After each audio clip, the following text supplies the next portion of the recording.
Okay, welcome everybody to Chapter 20. This is going to be dealing with the heart. This is our next installment in our discussion of the cardiovascular system. So, what are the roles of the heart? And the heart is basically your blood pump.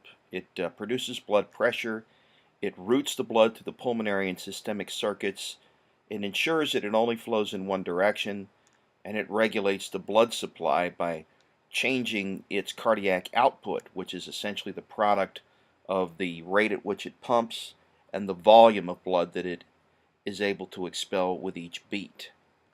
This is just a map showing you the design of the circulatory system. Essentially, the way the system operates is if we follow the arrows, deoxygenated blood returns to the right atrium, which is this upper chamber in the heart, um, assisted by gravity and by skeletal muscle contraction from areas below the heart, as well as the fact that you breathe. And this milks the blood back up to the right atrium. The next chamber the blood will enter is the right ventricle. As the right ventricle is filling with blood, what will happen as the blood spills from the upper to the lower chamber is that the atrium will contract and eject the remaining volume of blood into these lower discharging chambers. As the right ventricle begins to contract, it'll close this right atrioventricular valve known as the tricuspid, and as the pressure continues to build, eventually the pulmonary semilunar valve will open and blood will exit through the pulmonary trunk to the pulmonary arteries and eventually reach the lungs. Once it reaches the lungs, it'll pick up oxygen, which is in a higher concentration in the air that you breathe than in the blood that's coming to the lungs from the heart, and the blood will change to a bright red color, returning to the left atrium of the heart via the pulmonary veins. It'll then pass through the bicuspid, also known as the mitral valve, into the left ventricle, which will then begin to exert pressure, closing the bicuspid valve and opening the valve at the base of the aorta, known as the aortic semilunar valve. The blood will then enter the aorta and from there go to the entire body. All the tissues will be nourished by the oxygen that's contained in the blood. In addition, the fuel that the blood has picked up as a result of nutrients entering it via diffusion through the walls of the digestive system will supply two of the most vital needs for our tissues, the need for oxygen and the need for fuel in order to make ATP. The heart is about the size of a closed fist. The apex is the blunt, rounded portion of the cone that lies just on top of this big muscle here called the diaphragm, and the base is the flat part at the opposite end of the cone to which the great vessels are attached. It's located in the thoracic cavity in an area known as the mediastinum, which lies between the two pleural cavities which contain each of the lungs. Basically, mediastinum contains the heart, the great vessels, portions of the upper respiratory, including the trachea and parts of the bronchi, and also the esophagus. It's important clinically when using a stethoscope examining the mediastinum. We generally affix electrodes here for the performance of an EKG, and we also look for a very special bony landmark called the xiphoid process, which sits at the inferior tip of the sternum as a way to massage the heart in the event that it stops. So this is a pretty important anatomical feature of the body, the mediastinum. This is just a look at the heart in cross-section. This is a transverse section through the thoracic cavity, and what you can pick up here are, this would be the posterior, this would be the anterior aspect, and we're looking from the top down, and you can see the great vessels, the aorta here, you can see the superior vena cava, and then you can pick up the pericardial cavity, which is this double-layered series of membranes and fluid that surround the heart. The pericardial sac contains the pericardial fluid that lubricates the heart as it beats so that it doesn't irritate and inflame. And you can also see the right and the left lungs. Notice that the left lung is smaller than the right due to the space that the heart takes up on that side. You can also pick up the pulmonary arteries and the pulmonary veins. Notice that the pulmonary arteries in this case are blue, the pulmonary veins are red, and that represents the oxygenation state of the blood that they carry. Okay, now if we look at the heart in a little bit more detail, we can see some very important aspects of its anatomy. Number one, you'll notice that just as the other organs in the thoracic cavity feature, the heart also features a double-layered sac called the pericardial sac in the case of the heart, which is made up of both a visceral and a parietal pericardium. The fibrous pericardium is the outermost layer, and it's connective tissue, and it prevents the heart from overstretching and acts as an anchor to hold the heart in place in the middle of the chest. The serous pericardium is a thin, transparent layer of simple squamous epithelium, of which the parietal pericardium lines the inner fibrous layer, and the visceral pericardium, also sometimes called the epicardium, covers the heart surface.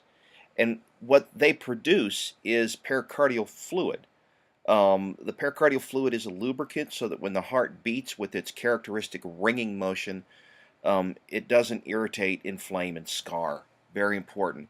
One of the things it's sometimes difficult to appreciate is the fact that when we're talking about the internal organs, we're not talking about static entities. They need to move in order to perform their functions, and any organ that moves needs lubrication. So, with the possible exception, perhaps, of the kidneys, and even at that, there's some movement in the kidneys.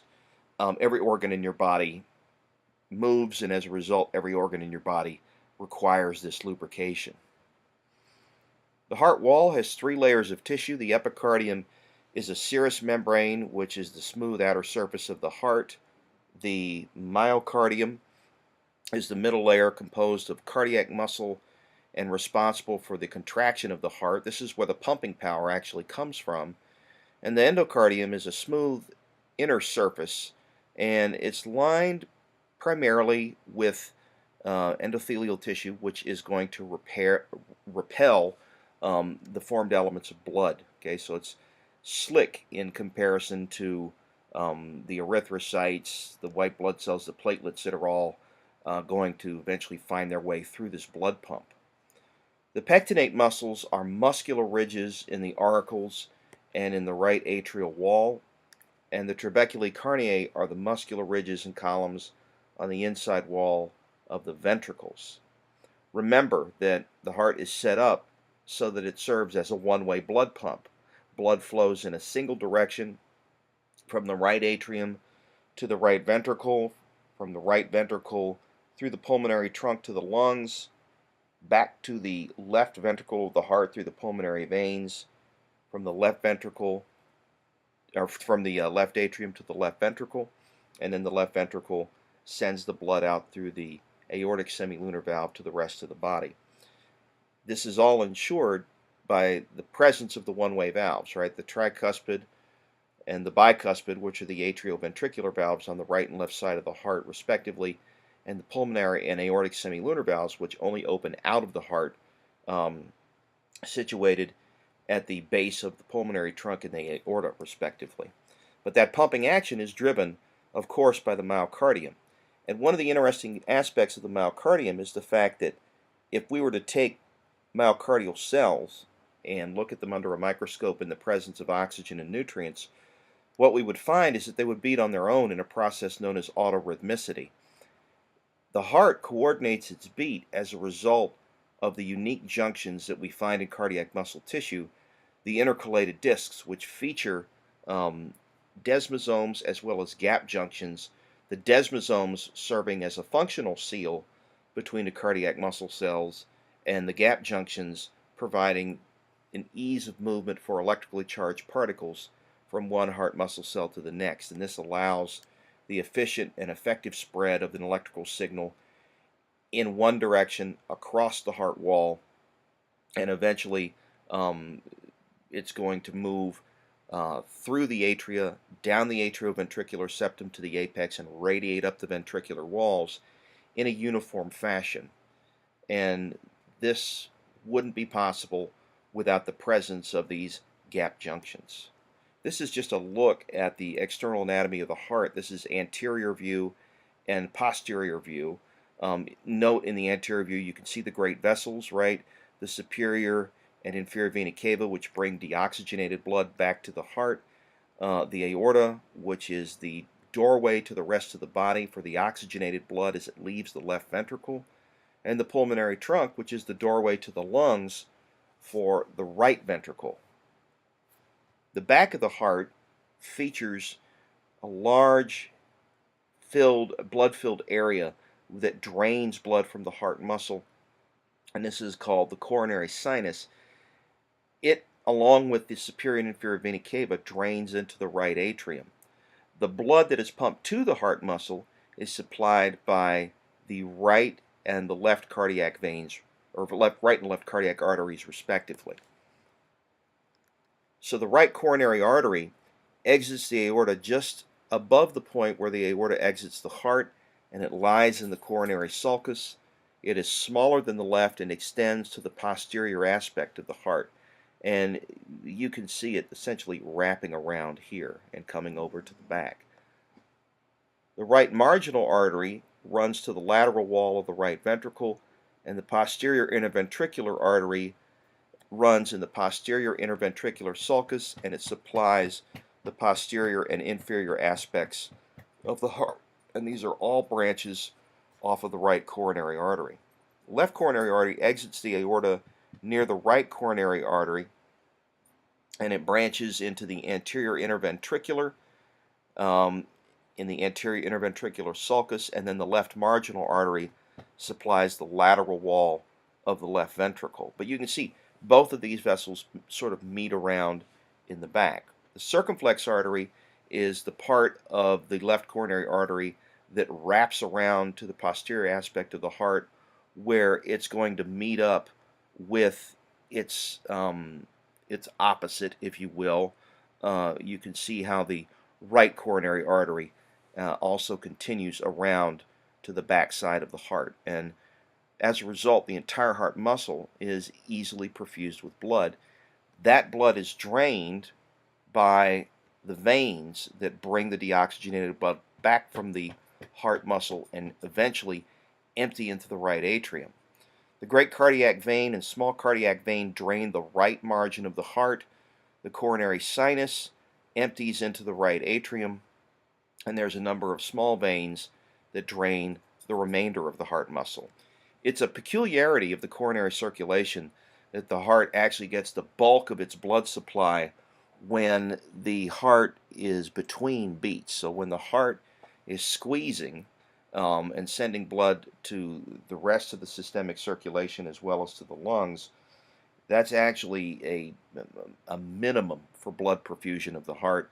And when the heart relaxes and the blood bounces back off of the aortic semilunar valve, that's when the coronary arteries perfuse and supply blood to the rest of the heart muscle. A blockage in any of these arteries is going to result in a coronary, which is often characterized by permanent loss of coronary muscle strength. Coronary muscle tissue is not capable of mitosis, of regeneration. Generally, when we have an event like that, it's replaced by scar tissue, and the heart from that point on is permanently weakened. The heart chambers are 4 in number. The 2 top chambers are the atria. The right atrium has 3 major openings that receive blood returning from the body. These are the superior vena cava, the inferior vena cava, and the coronary sinus. The left atrium has 4 openings that receive blood from the pulmonary veins. The interatrial septum is the wall between the atria, and it contains a small depression, the foramen ovale, which is a remnant of the fossa ovalis, which was part of the fetal circulation when the only way for the baby to procure oxygen was by stealing it from the mother's blood supply. And we'll talk a little bit more about the fetal circulation at the end of this chapter. The ventricles are the two lower chambers. The atrioventricular canals are openings between the atria and their respective ventricles. The right ventricle opens into the pulmonary trunk, while the left opens directly into the aorta. Notice, when you're looking at the four chambers of the heart, that by far the thickest wall lies in the left ventricle. You can see it exhibited here. The reason being that this does more work than the other four chambers in that it has to pump blood to the entire body, while the other chambers have a relatively easy job. The atria simply have to send blood along with the force of gravity down into the lower chambers, and the right ventricle pumps the blood through the pulmonary semilunar valve to the pulmonary trunk, to the pulmonary arteries, to the lungs. And while, that's an important task, it doesn't require nearly the force that it takes to pump blood to the rest of the body. And the reason for this is that the distance between the heart and the lungs is relatively small, so the resistance is very low. As a result, the pressures are much lower in the pulmonary circuit. The interventricular septum lies between the right and the left ventricles. The structure of the heart valves ensures the one-way flow of blood through the heart. The two atrioventricular valves have cusps that are attached to papillary muscles by tendons called the chordae tendineae. The right one has three cusps, hence it's termed the tricuspid valve, while the left has two, and it's known alternately as the bicuspid or the mitral valve. Now, bicuspid might seem a logical choice. You might ask the question, why does the term mitral valve apply to the left atrioventricular valve? And that's because the cusps themselves resemble a bishop's mitre. If you've ever seen a bishop's mitre, these are two tapered flaps that basically end at the top of this crown that bishops often wear to ceremonial occasions. Semilunar valves are the doorways out of the ventricles. The pulmonary semilunar valve opens into the pulmonary trunk, which is the doorway to the lungs, and the aortic semilunar valve, of course, opens into the aorta, where we send blood to the rest of the body. So let's take a look at the cardiac cycle. Ventricular contraction causes the atrioventricular valves to close, which signals the beginning of ventricular systole. The semilunar valves were closed during the previous diastole and remain closed during this period. Continued ventricular contraction increases pressure in the ventricles above the pressure in the aorta and pulmonary trunk, causing the semilunar valves to open. When the ventricles relax and their pressures drop, blood flowing back toward the relaxed ventricles causes the semilunar valves to close, which is the beginning of ventricular diastole. Note that the atrioventricular valves remain closed. When the pressure in the ventricles becomes lower than the pressure in the atrioventricular valves open and blood flows into the relaxed ventricles. This accounts for most of the ventricular filling. The atria then contract and complete the ventricular filling.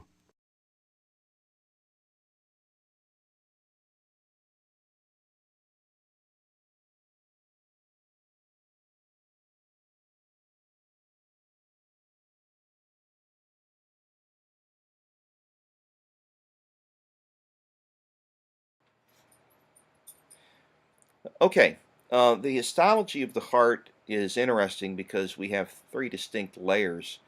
We've got an endocardium, myocardium, and an epicardium, and they're all very distinct histologically.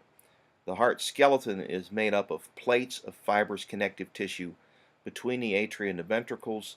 There are fibrous rings and valves that serve as a support for the muscle tissue, as well as electrical insulation between the atria and the ventricles, and it provides the site for muscle attachment. So what you have essentially is a connective tissue skeleton and muscle tissue anchored to it. And then, of course, lining the inner chambers of the heart is endothelial tissue, and lining the outer chambers of the heart, of course, is the epicardium, which is part of the pericardial sac.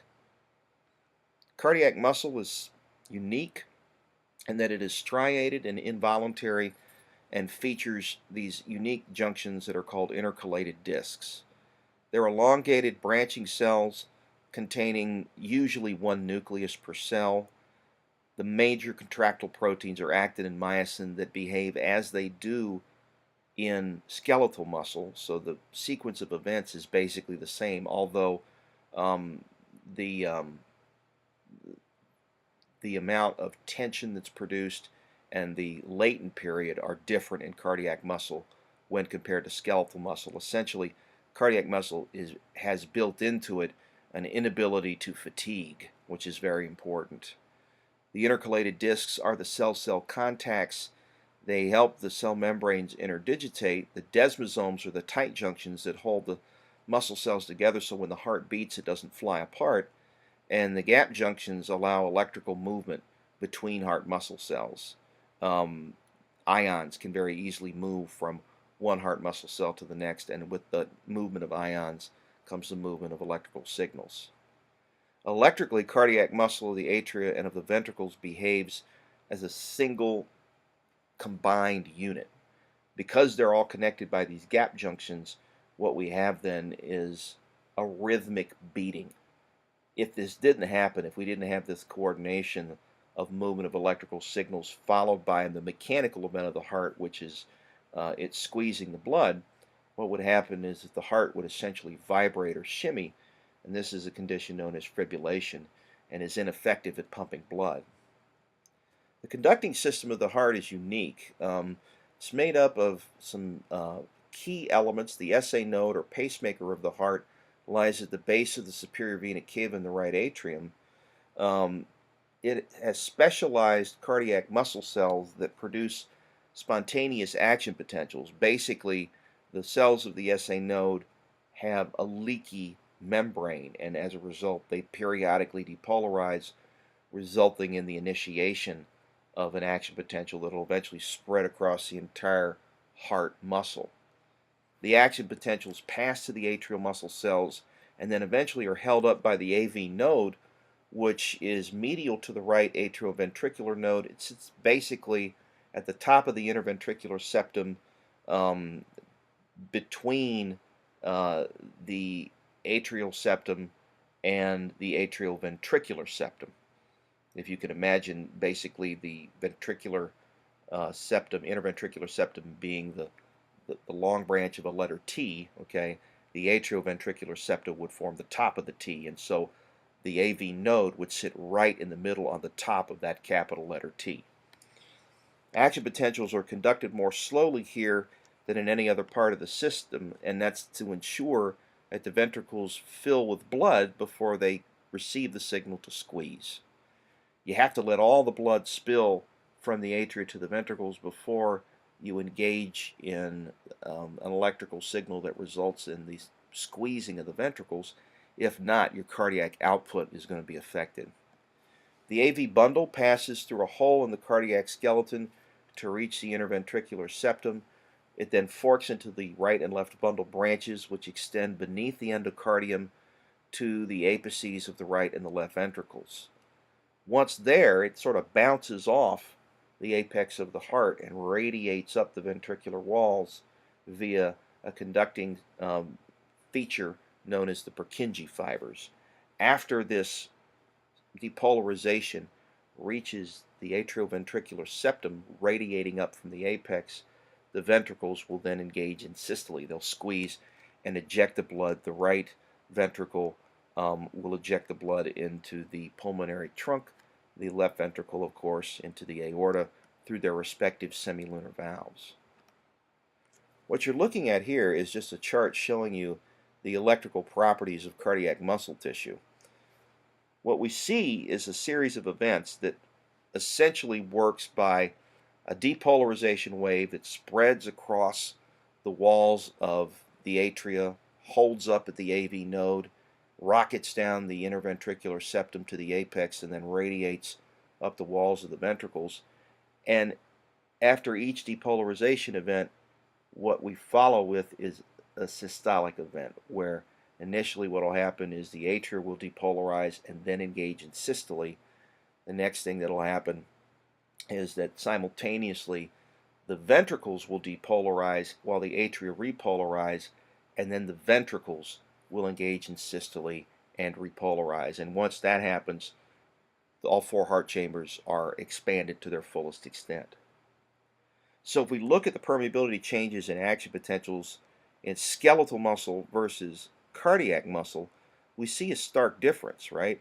In the depolarization phase, the voltage-gated sodium channels open in response to binding a neurotransmitter. The voltage-gated potassium channels are going to follow that as the sodium rushes in, right? What will happen at the peak is that eventually the sodium channels will shut at a little bit past 0 millivolts, and at the same time the potassium gates will open and the potassium will rush out, initiating the repolarization phase. The sodium channels close, the potassium channels remain open. The voltage-gated potassium channels close at the end of repolarization and return the membrane potential to its resting value with the help, of course, of the sodium-potassium pump. Okay, so here sodium rushes out, then we shut the door, then potassium rushes out and continues to rush out so that we go even below where our initial resting membrane potential was, and this represents a latent period in the tissue. And eventually what happens is that the pump, along with the relative leakiness of the muscle cell membrane to sodium and potassium, restores the original balance of sodium and potassium across the membrane, and the polarized state is reestablished. Over here in cardiac muscle, what we have in the depolarization phase again is a voltage-gated sodium channel that opens. A voltage-gated potassium channel will then close, and a voltage-gated calcium channel will begin to open as well. Okay, so you've got three channels operating here at the same time. In early repolarization and plateau, the voltage-gated sodium channels close. Okay, you can see this part of the shoulder here. Some voltage-gated potassium channels begin to open, and potassium begins to leak out of the cardiac muscle cell. Voltage-gated calcium channels are open, producing the plateau by slowly further repolarization down. This is why you don't see an immediate drop like you do in skeletal muscle. And in the final repolarization phase, the voltage-gated calcium channels close up and the voltage-gated potassium channels open. The potassium rushes out of the cell, and then we drop back down below our resting membrane potential. Okay, so the difference here is that we have a longer refractory period. We have a slower response to the depolarization stimulus, and we also have the involvement of calcium in this series of events. In cardiac muscle, action potentials are conducted from one cell to another cell through the gap junctions, and in skeletal muscle, the action potential is conducted along the length of a single fiber, and also, of course, down the T-tubules deep inside the sarcoplasm of the skeletal muscle cell. In cardiac muscle, the rate of action potential propagation is slow because of the gap junctions and the small diameter of the fibers, so that puts resistance into the system. But in skeletal muscle, it's quicker because the fibers have a larger diameter and as a result less resistance. In cardiac muscle, calcium-induced calcium released causes movement of calcium through the plasma membrane and the T-tubules into the sarcoplasm, and this stimulates the release of calcium from the sarcoplasmic reticulum, which of course will initiate the series of events that leads to contraction as the calcium binds to troponin, causes the actin to pivot, and reveals the myosin binding sites on the actin to the myosin, allowing now cross-bridging to occur and contraction to take place. Autorhythmicity is seen in the SA node, the pacemaker of the heart. There is permeability in the pacemaker cell that fluctuates in a very regular pattern. If we look at the pacemaker cells in the heart, a tiny number of sodium channels are open, while voltage-gated potassium channels that opened in the repolarization phase of the previous potential are closing. Voltage-gated calcium channels begin to open as well, and so what you're seeing in this first part is a slow drift upward to threshold. At threshold, something remarkable happens, which is the voltage-gated calcium channels open up while the voltage-gated potassium channels are now shut. The result now is a depolarization, right? The membrane is allowing calcium to move in, and we see now the resting membrane potential begin to take off all the way up past 0 millivolts and peaking somewhere in the positive range. When this happens, we begin repolarization. The voltage-gated calcium channels shut.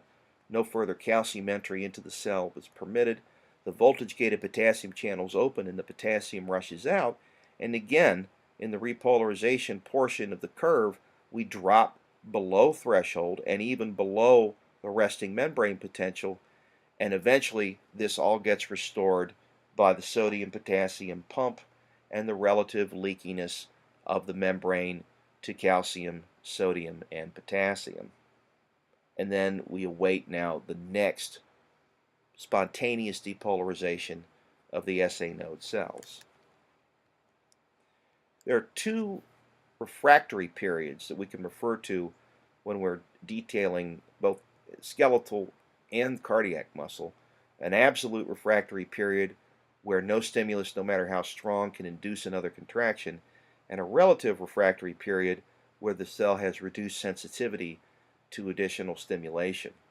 The long refractory period is important in heart muscle because it prevents tetany, and the reason we want to avoid tetany in the heart is because we don't want the heart to fatigue. If the heart were to fatigue, the blood pump would stop, and the consequences would be dire. An electrocardiogram is simply a measurement of the electrical changes that take place in the heart during a single cardiac cycle. It's got three distinct waveforms: a P wave, a QRS complex, and a T wave. The P wave represents the depolarization of the atria and is followed closely thereafter by atrial systole. So that would occur in approximately this region. The atria squeeze, sending the blood from the upper to the lower chambers. While this is going on, the electrical signal is waiting at the AV node for the ventricles to fill with blood. Once they do so, it very rapidly sends the electrical signal down the interventricular septum, generating the QRS complex along with the repolarization of the atria. So two things are going on in this portion of the waveform. You have depolarization of the ventricles and repolarization of the atria. Okay? The reason that you can't see the atrial signal is because the ventricular signal is so powerful. The next mechanical event to occur is going to be ventricular systole, and that'll take place approximately in this region. And finally, the T wave represents repolarization of the ventricles followed by their diastole. The PQ interval, also sometimes called the PR interval, they're virtually the same, is about 16/100ths of a second. The atria begin to contract and begin to relax, and the ventricles begin to contract all within this period. Okay, so if you want to say, well, when does the squeezing start? The squeezing starts about at the peak of the R wave for the ventricles, and the squeezing ends at about the peak of the R wave for the atria. Now, what's a useful acronym for remembering the events of the cardiac cycle is just think of the mechanical and electrical events as a chain of occurrences in the heart that always occur in a regular rhythm. So the way I always explain this is that it goes depolarize, squeeze, repolarize, relax, depolarize, squeeze, repolarize, relax. Or if we want to use the correct terms for squeezing and relaxing, depolarize systole, repolarize diastole, depolarize systole, repolarize diastole. and that goes on and on. The first set of depolarizations are the atria. The second set of depolarizations would be the ventricles. The QT interval is about 4/10 of a second. The ventricles here contract and then they begin to relax. And so you can see here from the QT interval, the squeezing, the mechanical event of the squeezing would essentially be within this area, okay? And then in the T wave, what's happening is that the ventricles are repolarizing and diastole then follows after the peak of the T wave. What you're looking at here are what some abnormal EKGs would resemble. The top EKG is a heart block where P waves and the QRS complexes are not coordinated. And this is, of course, a dangerous situation because the heart is not effectively pumping blood. The next EKG is premature ventricular contraction. You see no P waves, and the ventricular contractions as a result are not going to be properly coordinated. Okay, see how there's virtually no bump in front of the QRS complex in the two indicated regions, and the reason for this is sometimes due to the fact that the conducting system in the heart begins to ignore information from the SA node, or the SA node may be malfunctioning, and the result can be that the AV node takes over, and that rhythm is far different than the one set by the SA. This is a bundle branch block, and what happens here is the ventricles fail to squeeze, so no blood's ejected from the heart. This is an emergency situation. And this is AFib, where you don't see clear P waves and you see rapid QRS complexes. They're there, but they're difficult to pick up. And then down here is VFib, which is a deadly event if allowed to continue. AFib is unpleasant but not life-threatening because the ventricles can still continue to draw blood from the upper chambers and eject it into the great vessels. Whereas in VFib, what happens is that we're not sending blood through the semilunar valves to the lungs and to the body, and the result, if this is allowed to continue, is certain death. So VFib is life-threatening, AFib not fun, but not lethal. Now, one of the things that we should comment on is the fact that when you look at the EKG, the waves have very different amplitudes and shapes to them. And the amplitude and the shape of the wave tells you something about the electrical signal as it moves through the heart. Essentially, the higher the wave is, the higher the peak, the greater the amplitude of the electrical signal. And so you can see that the P and the T wave are relatively low amplitude, while the QRS complex has an amplitude that's much, much higher, and as a result much stronger than the waves that precede or come after it. Another thing that the EKG tells you is the speed of the wave, and you can tell that by how spiky the wave is. Basically, the slower the electrical signal, the broader the shoulder the wave is going to have, while the more rapid the electrical signal, the spikier it's going to occur. And then finally, the last thing that the EKG readout tells you is the direction of the electrical signal, either towards or away from the apex of the heart. And so what I'd like to end on is a little video that I have that shows you the mechanical events of the heart along with an EKG readout that tells you which waveform correlates to which electrical and which mechanical event. So after you watch that for a few cycles, go ahead and review this material, and remember that it will be upcoming on not this midterm, but for certain, I mean not this upcoming exam, but for certain the next exam. So with that, I'll bid everyone good night and have a pleasant evening.